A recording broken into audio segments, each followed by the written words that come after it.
जिस ओर जवानी चलती है उस ओर जमाना चलता है। और इस बार नौजवानों ने पूरी तरीके से मन बना लिया है इस बार मौजूदा भाजपा सरकार को उत्तर प्रदेश से हटाने की। जी के बस दो काम, काटो फीता बदलो नाम, और काम ही के रह गया उनके पास।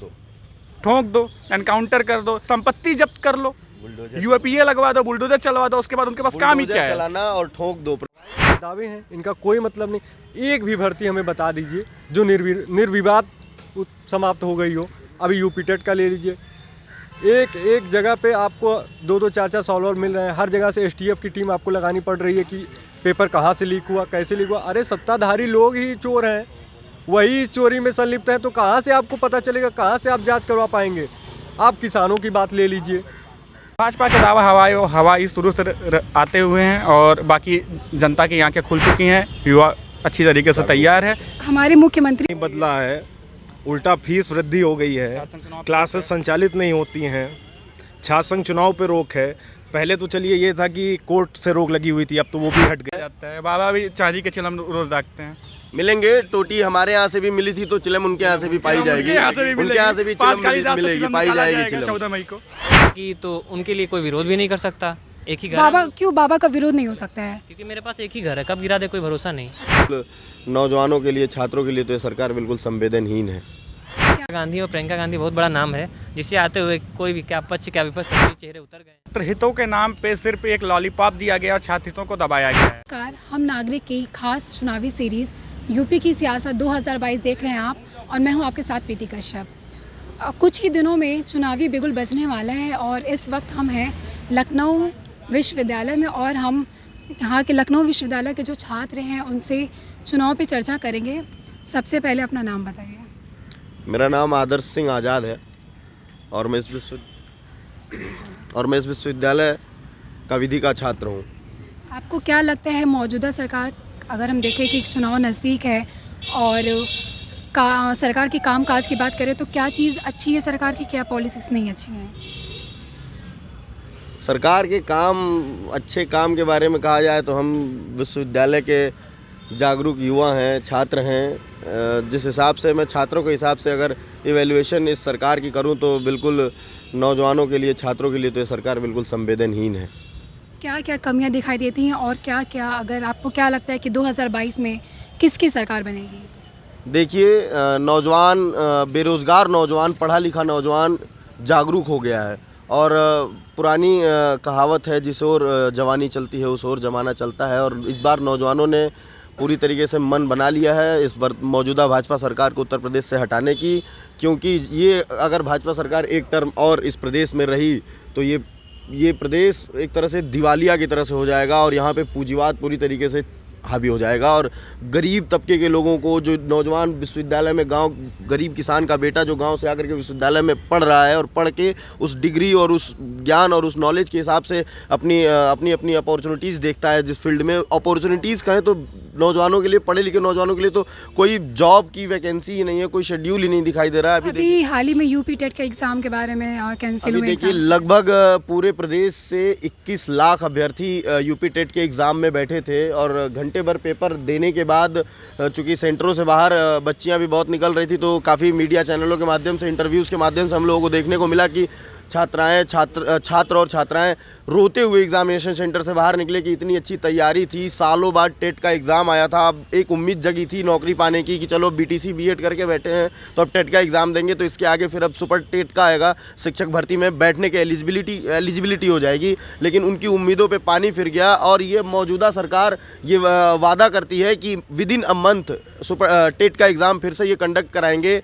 मैं मौजूदा सरकार, माननीय मुख्यमंत्री जी से ये पूछना चाहता हूँ कि 69,000 शिक्षक भर्ती की जो हालत रही, क्या उसी तरीके से, क्या उससे बेहतर आप कर पाएंगे? मुझे तो नहीं लगता है, क्योंकि 69,000 शिक्षक भर्ती का मामला देख करके मन बहुत दुखी था। जिस प्रकार से 2 साल अभ्यर्थी सुपर टेट एग्ज़ाम पास करके और कोर्ट में लड़े, उसके बाद लड़ करके 69,000 शिक्षक भर्ती को 2 टुकड़ों में बांट करके उसकी नियुक्ति दी गई, उसके हिसाब से मुझे नहीं लगता कि 1 महीने के अंदर बेहतर विकल्प क्या है? बेहतर विकल्प अखिलेश जी हैं, इसलिए कि हमने प्रीवियस गवर्नमेंट में भी अखिलेश जी की शासन को देखा। चूँकि अभी हम लोग स्कूलिंग में थे और हम लोग नादान थे, थोड़े नादान थे, इतनी चीज़ों के बारे में समझ नहीं थी। लेकिन 1 साल, महज 2 साल विश्वविद्यालय आने के बाद हम लोगों ने अखिलेश जी के शासन को देखा, समाजवादी पार्टी की सरकार को देखा। जितनी खुशहाली, जितनी अच्छे से सारे लोग, सारे तबके के लोग अपने सारे चीज़ों को निपटाते थे, अपने सारे काम। कहा जाता है अखिलेश शासन में सबसे ज़्यादा गुंडागर्दी थी। कौन कहता है? गुंडागर्दी तो इनके शासन, इनसे ज़्यादा एनसीआरबी की आप रिपोर्ट देख लीजिए। पिछले गवर्नमेंट से इस गवर्नमेंट लगभग 50% एनसीआरबी की रिपोर्ट से ग्राफ बढ़ा है अपराध का उत्तर प्रदेश में। हाथरस की बेटी को रात में 2 बजे 3 बजे उसकी लाश को जला दी जाती है। क्या ये इससे बड़ा द्योतक कुछ हो सकता है? कहते हैं कि जो उत्तर प्रदेश है वो युवाओं का प्रदेश है। और हम बेरोजगारी पे बात करेंगे, क्या ये सरकार सफल हुई बेरोजगारी को उत्तर प्रदेश से हटाने में? ये सरकार बेरोजगारी का मुद्दा हो या युवाओं का मुद्दा हो या छात्रों की पढ़ाई का मुद्दा हो, इस हर सारे मामले पे बुरी तरीके से नाकाम साबित हुई है। हम इस वक्त लखनऊ में हैं और सबसे बड़ा जो एक दोनों पार्टियों में आपने काम को दिखाने के लिए होता है लखनऊ मेट्रो। ठीक मेरे सामने इस साइड आगे लखनऊ मेट्रो भी है। तो लखनऊ मेट्रो का क्रेडिट आप लोग किसको देना चाहते हैं? बीजेपी को क्या? अखिलेश यादव को। लखनऊ मेट्रो के बारे में मैं आपको बता दूं कि हमारे प्रीवियस गवर्नमेंट जो समाजवादी पार्टी की सरकार थी, माननीय अखिलेश यादव ने मेट्रो को नियत समय। पार्टी से हैं क्या भैया? नहीं, मैं पार्टी से, मैं विचारधारा से हूँ, मैं सोशलिस्ट विचारधारा से हूँ, मैं समाजवादी विचारधारा से हूँ और मुझे इनके सिद्धांत और इनके काम करने का नज़रिया और इनकी चीज़ें मुझे अच्छी लगती हैं, मैं उससे प्रभावित हूँ। तो व्यक्तिगत मैंने बता दिया आपसे, नियत समय में मेट्रो का जो टेंडर था प्रीवियस गवर्नमेंट में, नियत समय से 1 मंथ बिफोर अखिलेश यादव ने मेट्रो को बना करके दिया और ट्रांसपोर्ट नगर से मुंशी पुलिया तक, एयरपोर्ट से मुंशी पुलिया तक एक रूट बना करके दिए। मैं मौजूदा सरकार से पूछना चाहता हूँ, 4.5 साल लगभग, अब 5 साल बीतने को हैं, तो 15-20 दिन बाद आचार संहिता लग जाएगी। एक प्लेटफॉर्म, एक स्टेशन इस मौजूदा सरकार से बढ़ाया नहीं गया और ये आंकड़ा देते हैं कि लखनऊ मेट्रो लॉस में चल रही है। हम बताना चाहते हैं कि अखिलेश यादव ने तो इतना शानदार और नियत समय से कम में मेट्रो बना के दे दिया, लेकिन ये सरकार इस मेट्रो को संचालित करने में असफल रही है। ये बताती है कि मेट्रो घाटे में चल रही है। बेहतर विकल्प क्या है उत्तर प्रदेश में? किसकी सरकार बननी चाहिए? जो सरकार उसी की बने जो बच्चों के पढ़ाइयों पे ध्यान दे, विश्वविद्यालय पे ध्यान दे, विश्वविद्यालय को सही से फंड प्रोवाइड करे, बेरोजगारी ख़त्म करे। और विश्वविद्यालय में क्या क्या बदलाव हुए पिछले, अगर हम देखें बीजेपी सरकार में?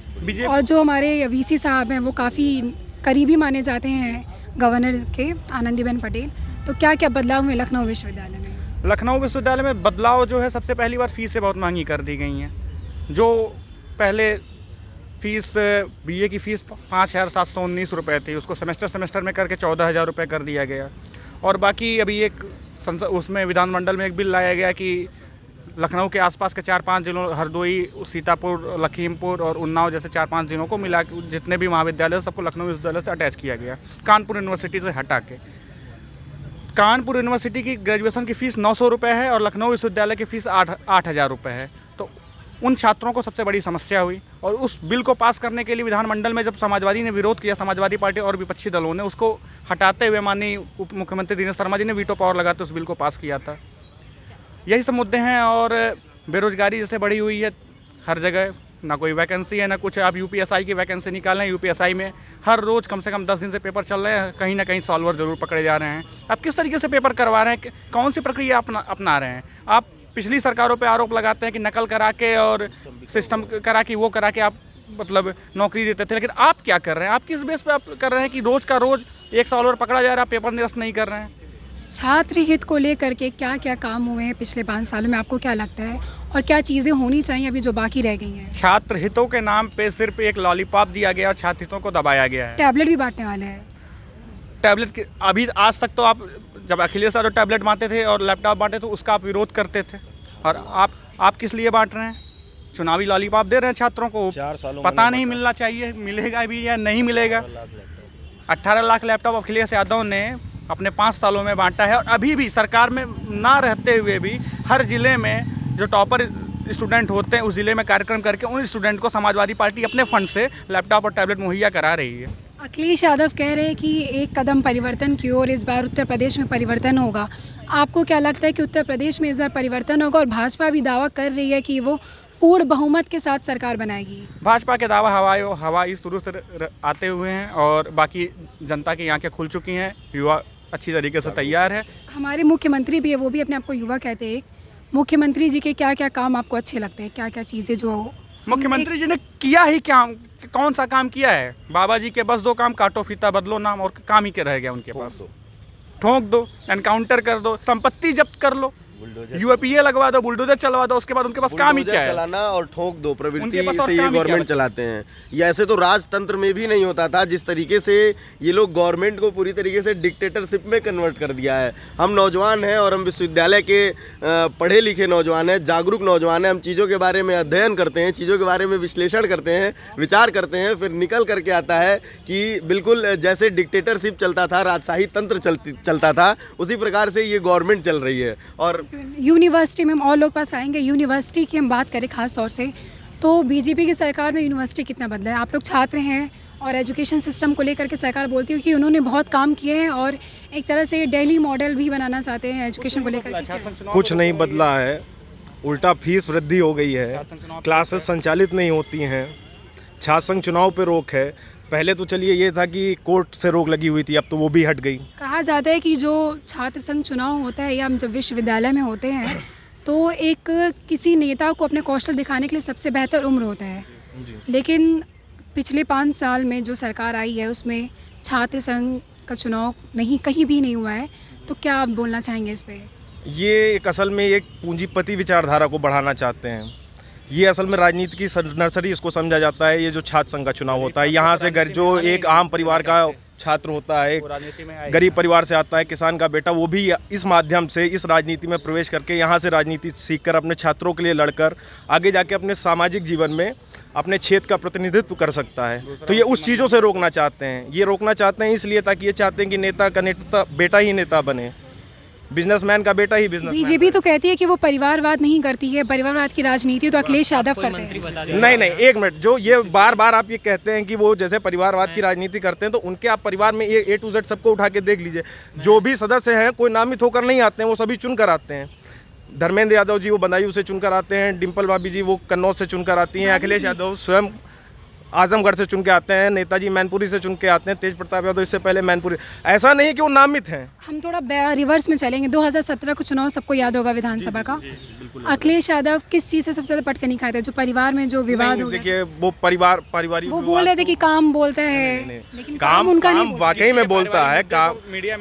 वो असल में लेकिन उस उनके हारने का तरीका मैं बताता हूँ। वो उस समय पे ऐसा हो गया कि एक ध्रुवीकरण जो भाजपा के द्वारा किया गया, जो एक माहौल बनाया गया, जो एक मतलब हिंदू मुस्लिम का माहौल और अलग अलग तरह के जो माहौल वहाँ पे खड़े किए गए, उसके चक्कर में ये ध्रुवीकरण हुआ था। बाकी अब जब वो सरकार नहीं है और जो इस लोग अब इस सरकार की अव्यवस्थाओं को देख रहे हैं और उनके तानाशाही रवैये को देख रहे हैं, तो लोग कहते हैं कि अखिलेश को मतलब वापस आना चाहिए।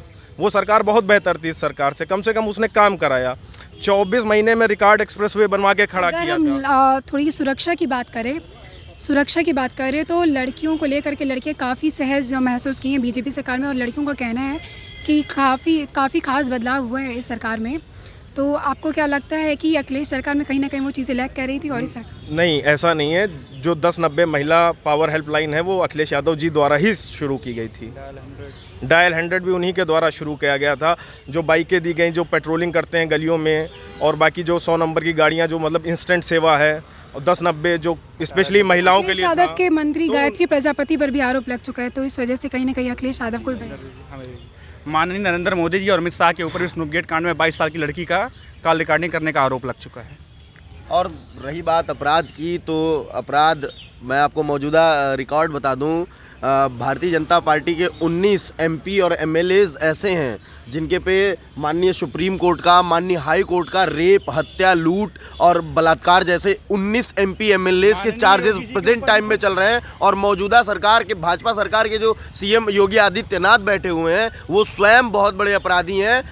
CM बनने के पहले जब वो सांसद थे तो आपराधिक मामले थे, जब CM बनने से पहले उनके सारे मामले धुल गए। वो दूध से उनको धुल करके राज्याभिषेक, रुद्राभिषेक। अखिलेश यादव को लोग टोटी चोर बोलते हैं। नहीं, देखिए तो बात ठीक है। बाबा भी चांदी के चिलम रोज दागते हैं। मिलेंगे। टोटी हमारे यहाँ से भी मिली थी, तो चिलम उनके यहाँ से भी पाई जाएगी, उनके यहाँ से भी चिलम मिलेगी, पाई जाएगी चिलम। 14 मई को। तो बेरोजगारी के अलावा युवाओं में सबसे दूसरा मुद्दा क्या है चुनाव को लेकर के? सर्वप्रथम मैं विश्वविद्यालय का छात्र हूँ और मुद्दे काफ़ी सारे हैं। बेरोजगारी हो गई, महंगाई हो गई, उत्पीड़न हो गया।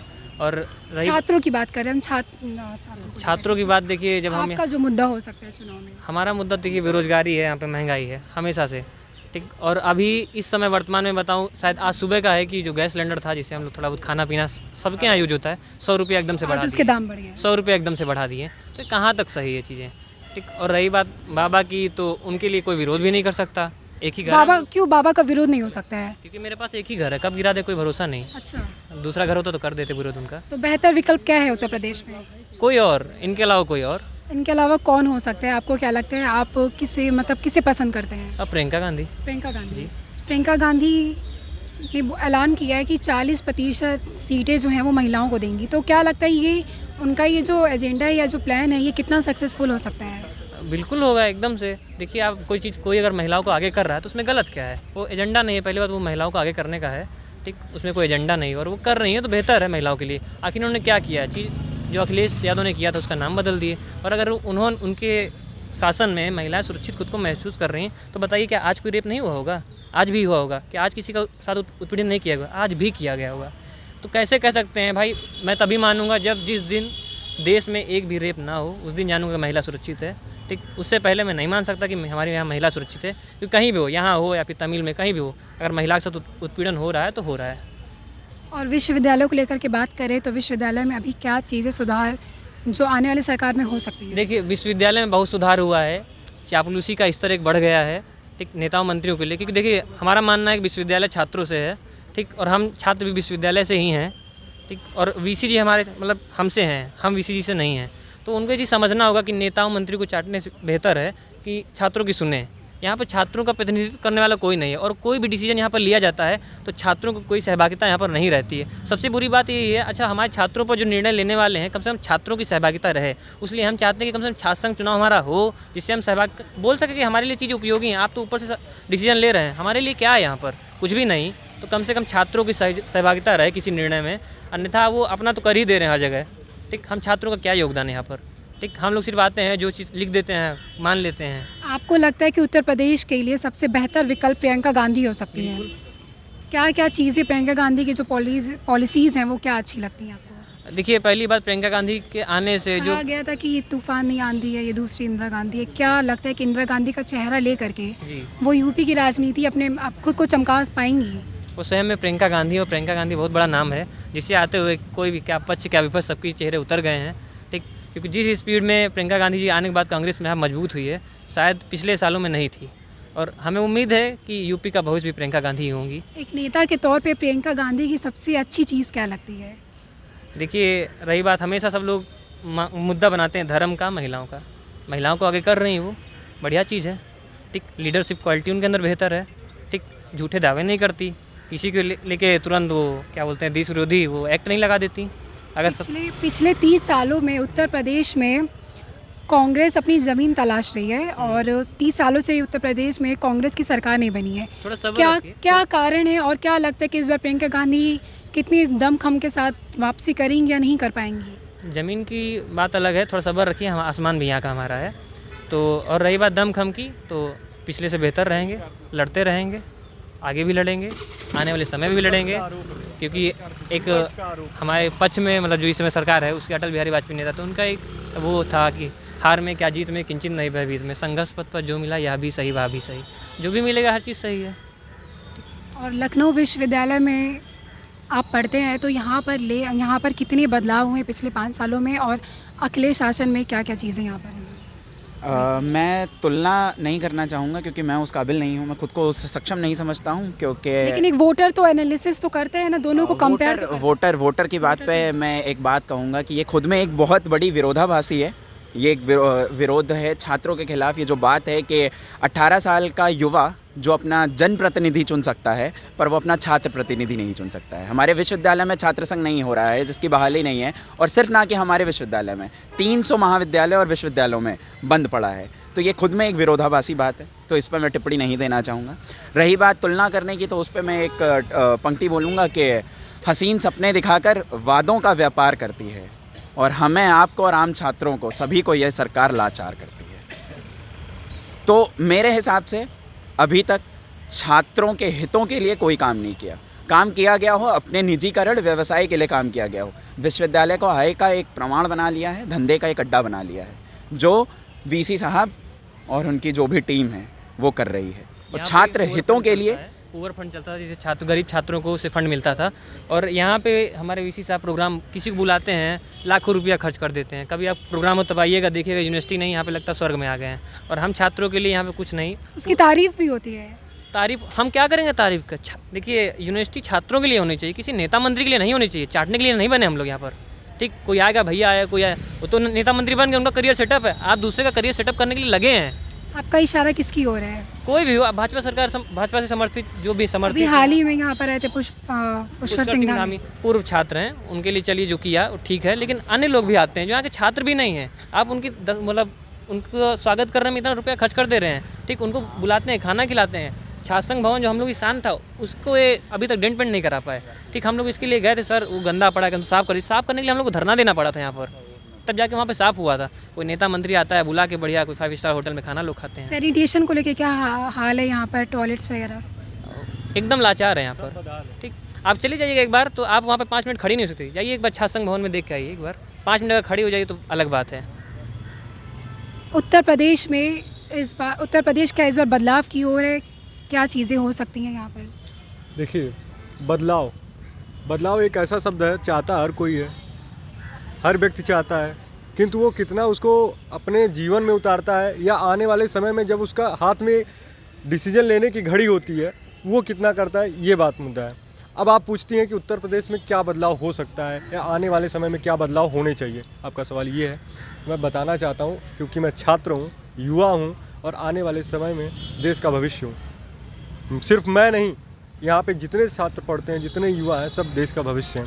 मुझे लगता है सबसे पहले कोई भी सरकार बने, किसी भी सरकार का कोई भी एजेंडा हो, सब पहला एजेंडा होना चाहिए युवाओं की बेरोजगारी को समाप्त किया जाए। जितना अधिकतम मात्रा में आप बेरोजगारी समाप्त कर सकते हैं आपको करना चाहिए, जो कि इस सरकार ने नहीं किया। वादे बहुत लंबे चौड़े हुए, मैं वादों पे नहीं जाऊंगा क्योंकि एक भी वादा पूरा नहीं हुआ तो उन वादों की बात ही नहीं करनी जो पूरा नहीं हो। दूसरी बात, महिला सुरक्षा के नाम पे अगर आप देखें तो ऐसे अनगिनत, मैं उंगलियों पे गिना सकता हूँ, ऐसे अनगिनत कांड हैं जिनको आप कह सकते हैं कि हमारे लिए दुर्भाग्यपूर्ण है, सरकार के लिए धब्बा है। सरकार बेरोजगारी की बात करें, सरकार बोली कि 4.5 लाख उन्होंने प्रदेश में नौकरियां दी, 4.5 लाख करोड़। 4.5 लाख करोड़, कभी कोई बोलेगा 450 करोड़ मैंने दे दी। ये तो हवाई दावे हैं, इनका कोई मतलब नहीं। एक भी भर्ती हमें बता दीजिए जो निर्विवाद समाप्त हो गई हो। अभी यूपी टेट का ले लीजिए, एक जगह पे आपको 2-2 4-4 सॉल्वर मिल रहे हैं, हर जगह से एसटीएफ की टीम आपको लगानी पड़ रही है कि पेपर कहाँ से लीक हुआ, कैसे लीक हुआ। अरे सत्ताधारी लोग ही चोर हैं, वही इस चोरी में संलिप्त हैं, तो कहाँ से आपको पता चलेगा, कहाँ से आप जांच करवा पाएंगे? आप किसानों की बात ले लीजिए, 3 कृषि कानून सरकार ने वापस ले लिए जी, ये उनकी वापस कैसे लिए आप भी ये जानती हैं। इतने दिनों तक निरंतर धरना प्रदर्शन किसानों ने किया, आहुति दी अपने जानों की, उनके लिए रोड पर कीलियाँ गड़वा दी गई। हमारे अन्नदाता के लिए रोड पर कीलियाँ गाड़ी जा रही हैं, आप समझ सकती हैं। उन्हें आतंकवादी कहा जा रहा है जो हमारे देश में पेट भरने का कार्य करते हैं। एक प्रधानमंत्री था, जय जवान जय किसान का नारा देता था। एक प्रधानमंत्री है, आप पूरे विदेश घूम आएंगे, जगह जगह आप चले जाएंगे। दिल्ली से कितना दूर होगा, मुझे लगता है 25 से 30 किलोमीटर की दूरी पर, जहाँ गाजीपुर बॉर्डर पे हमारे किसान भाई खड़े थे, बैठे थे, धरना दे रहे थे, सर्द रातों में थे। उनसे आप मिलने क्यों नहीं गए? आप जनप्रतिनिधि हैं, आपका सबसे पहला दायित्व बनता है कि अगर कोई समस्या होती है तो उसका निस्तारण होना चाहिए। धरना प्रदर्शन हमारा लोकतांत्रिक अधिकार है, हमारा नहीं, प्रत्येक छात्र का, प्रत्येक व्यक्ति का, हर एक युवा का, किसान का, दलित का, हर किसी का है। अगर वो करता है तो उनकी बातों को सुनी जानी चाहिए, ना कि दबा देना चाहिए। बुजुर्ग किसानों के सर फोड़ दिए गए, आपने देखा होगा, वीडियो वायरल हुई होगी, कई सारे ऐसे फुटेज आपको दिखी होंगी जिसमें देख के लगता था कि क्या दर्दनाक मंजर है ये, और क्या सरकार की मानसिकता है उसको दर्शाता है। इन सब क्या लगता है कि पश्चिमी उत्तर प्रदेश में इस बार भाजपा मुंह के बल खाएगी या फिर वहाँ से जीतेगी? निश्चित तौर पे मुंह के बल खाएगी। और अगर इन्होंने चुनावी से पहले ऐसे कर दिया कि मैं कृषि कानून वापस ले लिया। उसमें भी कुछ लोग कह रहे हैं कि नहीं, हम दोबारा चुनाव लड़ने के बाद अगर हमारी सरकार आई या नहीं आई, वो सब कंडीशन बाद में देख के दोबारा लागू करेंगे। तो जनता मूर्ख है नहीं, साक्षरता इतनी भी कम नहीं है कि आप चुनाव से पहले बड़े बड़े ऐसे काम कर दीजिए जो दिखाने के लिए हो कि नहीं नहीं आप सब दिखावे हैं, दावे जो भी हैं आप करिए कि हम टैबलेट बंटवा देंगे, तीनों किसान के बिल हमने माफ़ कर दिए। जनता मूर्ख तो है नहीं, वो भी देख रही है 4 सालों में 5 सालों में आपने क्या किया, पिछली सरकारों में आपने क्या करते आए हैं। तो मुंह के बल खाएंगे और निश्चित तौर पे इनकी हार होगी, और ये बात तय हो चुकी है बिल्कुल। प्रदेश में तो इस समय योगी की लहर और केंद्र में मोदी की लहर बताई जा रही है, तो आपको क्या लगता है कि 2022 में किसकी लहर होगी? लहर देखिए किसी की नहीं होती है, लहर उस व्यक्ति की होती है जो जनता की चीज़ों को समझता है, उनकी भावनाओं से जुड़ा होता है, उनकी चीज़ों को उठाता है। आप कौन सा ऐसा काम कर दिए हैं जिससे आपकी लहर है? लहर तो बस वही है ना कि कई बार आप दिखा देते हैं कि हाँ मेरी लहर है, ज़मीनी स्तर पे। अखिलेश यादव भी दिखाते हैं विजय रथ यात्रा, अगर उनकी हम देखें तो। देखिए विजय रथ यात्रा पे मैं कोई टिप्पणी नहीं करना चाहूँगा। सबकी अपनी अपनी एक चुनावी गतिविधि है, उनकी अपनी स्ट्रेटजी है, ठीक है। प्रत्येक व्यक्ति अपनी तरफ रुझान करना चाहता है, वो तो सरकार और जनता के बीच में जो फासले हैं, जो चीज़ें हैं, खुलकर तभी आएंगी। हर व्यक्ति अपने आप को मजबूत दिखाता है, किंतु ये सरकार है, जनता जान चुकी है कि इनके सारे दावे खोखले हैं, सब निराधार है, और आने वाले समय में इनको मुंह के बल खाना पड़ेगा। और आने वाले समय में मैं ये कह सकता हूँ कि अगर प्रियंका गांधी जी ने महिला सशक्तिकरण का एक मुद्दा उठाया है और उन्होंने वादे किए हैं कि 40% आरक्षण महिलाओं को भी दिया जाएगा, एक लीडरशिप जनरेट करने की बात की है, तो मुझे लगता है निश्चित तौर पे उन्हें भी इस चीज़ का फायदा आपको ये नहीं लगता है कि प्रियंका गांधी ने चुनाव के वक्त ये फैसला लिया, उन्हें कुछ समय पहले ही फैसला लेना चाहिए था ताकि वो एक अच्छे कैंडिडेट्स खड़ा कर सकती थी? देखिए अच्छे और बुरे कैंडिडेट हम तभी चूज कर देते हैं कि जब उनको जनता से प्रति उनका क्या रुझान है और वो जनता के लिए उन्होंने कितना समर्पित काम किया। तो ये चूज करना थोड़े पहले थोड़े बाद ये हो सकता है, लेकिन उनकी विचारधारा, उनके जो विचार हैं, उनका जो सिद्धांत है, उससे आप कहीं से भी आप नहीं कह सकते हैं कि वो इस तरह से चुनावी वादा है या ऐसा है, क्योंकि उन्होंने पूरी चीज़ों से 6 महीने 7 महीने पहले ही घोषणा कर दी है। और एक अच्छे प्रत्याशी को उतारने के लिए अच्छे, मुझे लगता है कि जनता का रुख एक बार आप ज़मीन पे जाके उतरेंगे, क्योंकि आप लोग तो जर्नलिस्ट हैं, सारी चीज़ों को आप देखते हैं, परखते हैं, बड़ी बारीकियों से समझते हैं। सफिशिएंट टाइम है, मुझे नहीं लगता कि कम समय है। बेरोजगारी के अलावा और क्या मुद्दा हो सकता है युवाओं में? देखिए युवाओं में बेरोजगारी के साथ साथ अच्छी शिक्षा, सबसे सर्वप्रथम चीज़ तो होती है अच्छी शिक्षा। ऊपर गवर्नमेंट ने न्यू एजुकेशन पॉलिसी इसीलिए लाई है। बहुत सारे विरोध हैं इसके, कई सारे नुकसान भी हैं इसके। 4 साल का नुकसान बता दीजिए। 4 साल का आपने बीए कर दिया, ठीक है। ऐसे कई सारे कोर्स हमारे लखनऊ विश्वविद्यालय में थे, बीए ऑनर्स, बीकॉम ऑनर्स, ठीक है, जो प्रोफेशनल कोर्स थे उसको बंद कर दिया गया। जो छात्र उसका फॉर्म भर चुके थे उनको बीए के सेल्फ फाइनेंस में दिया जा रहा है। आप इस चीज़ को समझिएगा। एक कोरोना की मार, ठीक, हमारे देश में गरीबी है, आप ये भी जानती हैं। ये लखनऊ विश्वविद्यालय परिसर है, लखनऊ विश्वविद्यालय में 70% छात्र जो होते हैं वो ग्रामीण क्षेत्रों से आते हैं, मैं आपको बता दूं। और यहाँ पे इस तरह की फीस 2 गुनी कर देना, 4 गुनी कर देना, उनको स्ववित्त पोषित चीज़ों में ले जाके, नहीं आप स्ववित्त पोषित कोर्स में पढ़िए, एक तरह से वो थोपना हो गया। उनकी चीज़ जो छात्रों की एक होता है ना कि हमें सरकार की तरफ से ये मुहैया कराया जाएगा तो हम अच्छी शिक्षा, प्रतिभा को आप निखार नहीं रहे हैं, प्रतिभा को आप दबा दे रहे हैं। ये सबसे बड़ी कमी है विश्वविद्यालय। डिपार्टमेंट्स के क्या हाल हैं, किस स्थिति में है डिपार्टमेंट्स? अगर मैं अपने डिपार्टमेंट की बात करूं, किस डिपार्टमेंट से हैं मैं आप? कॉमर्स डिपार्टमेंट से हूं, एमकॉम द्वितीय वर्ष का छात्र हूं। और अभी आपको ले चलूं, मैं दिखाऊं वहाँ पे, वहाँ की जर्जर व्यवस्था, जो क्लासरूम है वहाँ पे भी यहाँ पे चूने लगे हुए हैं, बिल्कुल नीचे से छूट रहे हैं। आपको मैं एक वॉशरूम दिखाऊंगा, जाले लग गए हैं, कभी उसका ताला खुलता है, कभी खुलता भी नहीं है। मतलब लखनऊ विश्वविद्यालय का एक बेहतर इंफ्रास्ट्रक्चर होना चाहिए। बिल्कुल होना चाहिए, क्योंकि आपने वादे तो कर दिए कि मैं ये कर दूंगा, शिक्षा नीति ला, ज़मीनी स्तर पे आपके पास क्या है? आपने कह दिया कि हम डिजिटल होंगे, लेकिन डिजिटल होने के लिए हमारे पास इंस्ट्रूमेंट तो होने चाहिए, इंस्ट्रूमेंट तो होने चाहिए। बच्चे कहाँ से पढ़ेंगे, कहाँ से? इंफ्रास्ट्रक्चर आपके पास नहीं है, आपके पास करोड़ों रुपए खर्चा करने के लिए है। मैं एक चीज़ और इसमें ऐड करना चाहूँगा कि लखनऊ विश्वविद्यालय का सबसे बड़ा जो मुद्दा है वो है छात्र संघ चुनाव। छात्र संघ चुनाव ये हर एक विश्वविद्यालय का ये मुद्दा है। लखनऊ विश्वविद्यालय का मैं छात्र हूँ, यहाँ का दर्द मैं समझता हूँ।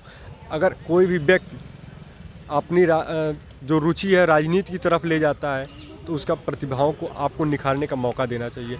उसे मौका देना चाहिए कि अपने साथ के जो साथी हैं, विश्वविद्यालय के जो छात्र हैं, उनकी आवाज़ को वो उठाए, मजबूती प्रदान करे। यहाँ पे आप जानते हैं कर्मचारी संघ का चुनाव होता है, टीचर्स एसोसिएशन का चुनाव होता है, लेकिन छात्र संघ का चुनाव नहीं होता है। उसमें मुद्दा इन्हें का ये है कि वजह क्या है, क्यों नहीं करा रही है सरकार? उनकी मानसिकता ही नहीं है। उनको पता है, यहाँ पे बैठे हुए पदाधिकारियों को पता है, पांचों उंगलियों जो उनकी घी में डूबी हुई हैं। अगर कोई हमारा आवाज़ उठाने वाला होगा, छात्रों की आवाज़ उठाने वाला होगा, जो उनका शोषण ये लोग करते हैं, फर्जी तरीके से एडमिशन, फीस वृद्धि, हर मामले पे इनको बैकफुट पे होना पड़ेगा। छात्रों की आवाज़ को उठाने वाला अगर उनका प्रतिनिधि होगा तो उनके पीछे छात्र जाएंगे। आप लाठी चलवा देते। यहाँ पे आप जानती हैं लखनऊ विश्वविद्यालय परिसर है, यहाँ पे 144 धारा परमानेंट लगी रहती है। अगर आप 5 छात्रों से ऊपर यहाँ पे बैठ जाते हैं तो पुलिस आपको उठा देगी, ऊपर से धाराएं अलग लगा देगी। मुकदमे, मैं स्वयं 4 मुकदमों का इसमें भुक्तभोगी हूँ। और कोई अगर फ्रेंड्स साथ में बैठ रहे हैं तो भी यहाँ पे आया था, कुछ दिन पहले फरमान आया था, एक सर्किल में 5 लोगों से ज़्यादा अगर आप खड़े होते हैं तो आपको यहाँ पे धारा 44 के उल्लंघन के तौर पे। यहाँ पे तो हम लोग खड़े हैं, ऐसा कुछ तो अभी देखने को नहीं मिल रहा है। थोड़े समय में आपको देखने को मिल जाएगा, ऐसी कोई बात नहीं है। अभी हम लोग खड़े हो जाएं। ये लोग ऐसा भी करते हैं ना कि जिनको लगता है कि हाँ ये छात्रों के प्रतिनिधि बन सकते हैं या छात्रों की आवाज़ को उठा सकते हैं, तो सबसे पहले उन्हें तोड़ो, उन्हें दबा दो।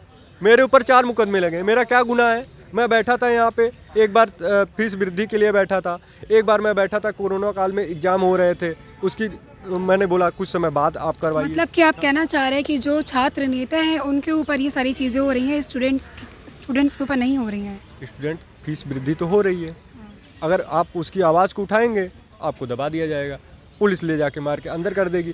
कोई भी छात्र हो बाहर से पढ़ने आया है, 2 दिन 4 दिन अगर वो थाने में बैठा दिया गया है, आप उसको थाने जेल में भेज दिए। कहाँ से आप कहाँ से बिलोंग मैं करते हैं? आजमगढ़ से रहने वाला हूँ मूलतः, और लखनऊ विश्वविद्यालय में यहाँ पढ़ाई कर रहा हूँ। और आप सबसे बड़ा मुद्दा हॉस्टल भी इस समय 2 सालों से तो इनके हॉस्टल के रिनोवेशन हो रहे हैं। किसी भी हॉस्टल को रिनोवेशन होने के लिए आप छुट्टियों में कर दीजिए या छुट्टी के समय थोड़ा समय और ले लीजिए, कर दीजिए। 2 सालों से रिनोवेशन, ये कैसा रिनोवेशन है भाई? एक भी छात्र हॉस्टल नहीं पा रहा है, हॉस्टल के दर की ठोकरें खा रहा है, बाहर जाके ज़्यादा से ज़्यादा पैसे दे के वो वहाँ पे रह रहा है और ज़्यादा पैसे खर्चा करने के लिए एक तरह से उनको विवश कर दिया जा रहा है। ये सबसे बड़े मुद्दे हैं, इनको हमें लगता है। क्या लगता है कि लखनऊ में बैठ करके इस बार यूपी की सत्ता किसके हाथ में होगी? देखिए, सत्ता उसी की होगी जो जनता की बात करेगा, जो युवाओं की बात करेगा, जो किसानों की बात करेगा, जो महिलाओं की बात करेगा, जो दलित समाज को उभर उठाएगा और जो धर्म संप्रदाय को एक करके चलेगा, गंगा जमुनी तहजीब को जो बढ़ावा देगा, सरकार उसी की बनेगी। और मेरा ऐसा मानना है कि प्रियंका गांधी जी एक मुख्यमंत्री उत्तर प्रदेश के लिए सक्षम चेहरा है। और मैं आपको बात बताऊँ, यहाँ पे एक शब्द और मैं जोड़ना अखिलेश चाहूँगा। यादव क्यों नहीं है?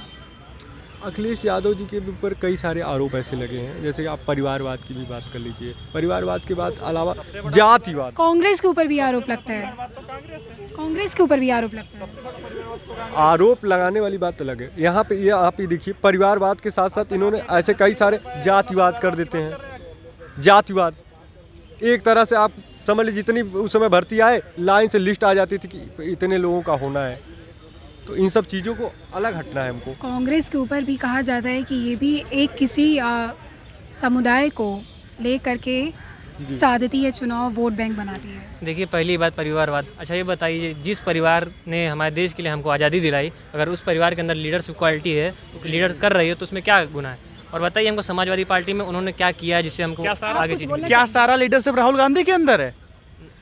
जिस सारा लीडरशिप राहुल गांधी के अंदर है। ज्योतिरादित्य सिंधिया, सचिन पायलट, जगदीश ज्योतिरादित्य सिंधिया बीजेपी में आ गया, आपको पता जा है? चुके हैं ना, गए किस लिए? वो सचिन पायलट भी जाने वाले थे, रहे किस लिए? मैं बात उसी कर रहा हूँ, जब हमारा देश आज़ाद नहीं था तब से वो परिवार के जो सदस्य थे तब से वो लड़ रहे थे कि भारत की आज़ादी पे क्या भारत जागीर हो गई है कांग्रेस की? भारत को आज़ाद कराया उन्होंने। देखिए वो भगत और सिर्फ कांग्रेस नहीं आज़ाद कराया, और किसी ने कुर्बानी नहीं, सुभाष चंद्र बोस नहीं रहे। देखिए, जिनके घर खुद शीशे होते हैं, लेकिन दूसरे इसका को मकान क्रेडिट पत्थर तो नहीं मारते हैं। अरे क्रेडिट, जिनके घर खुद शीशे होते हैं, दूसरे को मकान पत्थर नहीं मारते हैं। आपके समाजवादी पार्टी के अध्यक्ष के परिवार से बता दें हमको, आज़ादी में किसने क्या किया है जो परिवारवाद करते हैं? समाजवादी पार्टी का गठन 1992 में हुआ है, सबसे पहली बात। और रही बात आज़ादी की लड़ाई की बात की, तो आज़ादी की लड़ाई में भले ही समाजवादी पार्टी का कोई मुलायम सिंह का रोल न रहा हो, लेकिन जब एक बार एक निरंकुश महिला प्रधानमंत्री ने देश को अपने जागीर समझ ली थी, तो उनको लोकतंत्र का निरंकुश आप किसको बोल रहे हैं? इंदिरा गांधी को एक आयरन लेडी बोला जाता है और उनकी जो कार्यशैली है उसको काफ़ी अप्रिशिएट किया जाता है, तो आप किससे बोल रहे हैं? निरंकुश महिला प्रधानमंत्री मैंने इंदिरा गांधी जी को ही बोला है। एक टॉपिक में उन्होंने एक नो डाउट उन्होंने अच्छे काम किए, आयरन लेडी हैं, उन्होंने मतलब भारत का प्रतिनिधित्व देश में मतलब विदेशों में बहुत अच्छी तरीके से किया। लेकिन जो मामला रहा देश को अपनी पार्टी का, जिस तरीके से उन्होंने बात की अपनी पार्टी का और अपने खानदान का देश को जागीर समझना जब उन्होंने शुरू किया, तो उनको ये देश एक लोकतंत्र है उसका एहसास कराने का काम माननीय जयप्रकाश नारायण और लोहिया जी ने किया, और उसमें माननीय मुलायम सिंह यादव, माननीय लालू प्रसाद यादव जैसे कितने नेता। कुछ बोलना चाहिए, कुछ देखिए बोलना ये समाजवादी कहने में नाम बहुत अच्छा लगता है, बहुत अच्छा भी लगता है ये सब चीज़ें, और उनके ऊपर आरोप भी लगा रहे हैं महिला है। हालांकि पार्टी के जो संरक्षक है माननीय मुलायम सिंह यादव जी, हालांकि कुछ काम अच्छे के, ये चीज़ हम भी मानते हैं, लेकिन उन्होंने ही बोला था कि लड़के हैं गलती हो जाती है। अगर आप इससे भी मुखर रहे हैं तो महिलाओं की सुरक्षा। बताइए, आप जवाब दीजिए। लड़के हैं गलती हो जाती है, चलिए ठीक है, मुलायम सिंह ने बोला है, किस मुद्दे पे बोला है? बाकी कांग्रेस में माननीय शशि थरूर जी हैं, संसद में खड़े होकर शशि थरूर के ऊपर ऐसा कुछ आरोप नहीं, क्यों फोटो क्लिक कर, अभी आरोप प्रूफ नहीं, आरोप बरी हो चुके आरोप हैं। प्रूफ नहीं हुआ है। तो मुलायम सिंह के ऊपर भी कौन सा आरोप है? मुलायम सिंह ने कौन सा रेप किया है कहीं पे? तो मुलायम सिंह ने गायत्री प्रजापति पे बोला था। गायत्री प्रजापति पे नहीं बोला था इन्होंने। युवाओं करिए और आगे बढ़िए। हमें सिर्फ अभी वर्तमान में ये चीज़ है अच्छा, कि योगी जी को शासन में नहीं रहना है। ये एक बहुत कन्फ्यूजन माना जाता है कि आखिर कांग्रेस किस विचारधारा पे चल रही है। सबसे पहले मैं आपसे थोड़ा कांग्रेस की विचारधारा पूछ लूँ कि आप क्या पसंद करते हैं, विचारधारा क्या है? पहले बताइए विचारधारा होती क्या है? अगर विचारधाराएं देखिए किसी पार्टी की, देखिए सबसे पहले ह्यूमैनिटी। हाँ, आज की राजनीति में तो विचारधारा खत्म हो गई। कभी ये नेता इस पार्टी में है और फिर अगर उसको टिकट उस पार्टी से मिल रहा है तो विचारधारा तो बदल जाती है। भाजपा शुरुआत में आई थी धर्म का सहारा लेकर, ठीक, एक विचारधारा वहाँ पे शब्द आया था कि ये विचारधारा है, तो लोगों को लगता अच्छा हम हिंदू हैं, हमारी विचारधारा हिंदुत्व की तरफ होनी चाहिए। ठीक, कोई विचारधारा नहीं है, सत्ता में आने का लॉलीपॉप है। और विचारधाराएं देखिए सबकी प्राथमिक रहने की, युवाओं पर ध्यान दें, ह्यूमैनिटी, ठीक, इसके अलावा। और अभी क्या चल रहा है? आपको क्या लगता है इस वक्त ह्यूमैनिटी की कितनी ज़रूरत है? क्योंकि नफरत बहुत फैल गया है देश में। बताता हूँ, मानव अधिकार से मतलब आप मानव सभ्यता का इतिहास देख लीजिए, कम से कम 1000 साल पुराना इतिहास देख लीजिए। जब जब कोई भी देश, कोई भी संप्रदाय, कोई भी राज्य धर्मांधता में डूबा है तो वो देश गरीब हुआ है, उसकी अर्थव्यवस्था चौपट हुई है, सब हुई है। वही कंडीशन इस समय भारत की अर्थव्यवस्था चौपट है, और जनता को सिर्फ धर्म के नाम पे, जाति के नाम पे तोड़ के, उनको उकसा के अपनी कॉरपोरेट घरानों को फ़ायदा पहुँचाया जा रहा है और जनता को वही किया जा रहा है। कोरोना को संभालने में अगर हम बात करें तो उस पीरियड में बीजेपी गवर्नमेंट कितनी सक्सेसफुल रही है, कितनी सफल रही है? एक सरकार को जो करना चाहिए, एक सरकार की जो जिम्मेदारी होती है वो निभाने में भाजपा सरकार, चाहे वो केंद्र की सरकार हो या उत्तर प्रदेश की सरकार हो, वो नाकाम साबित हुई है कोरोना के दौरान। तो इस वक्त हम थे लखनऊ विश्वविद्यालय में और यहाँ पर हम छात्रों से उनके चुनावी राय को जानने की कोशिश की, और बाकी ऐसे ही तमाम अपडेट्स देखने के लिए देखते रहिए हम नागरिक। धन्यवाद।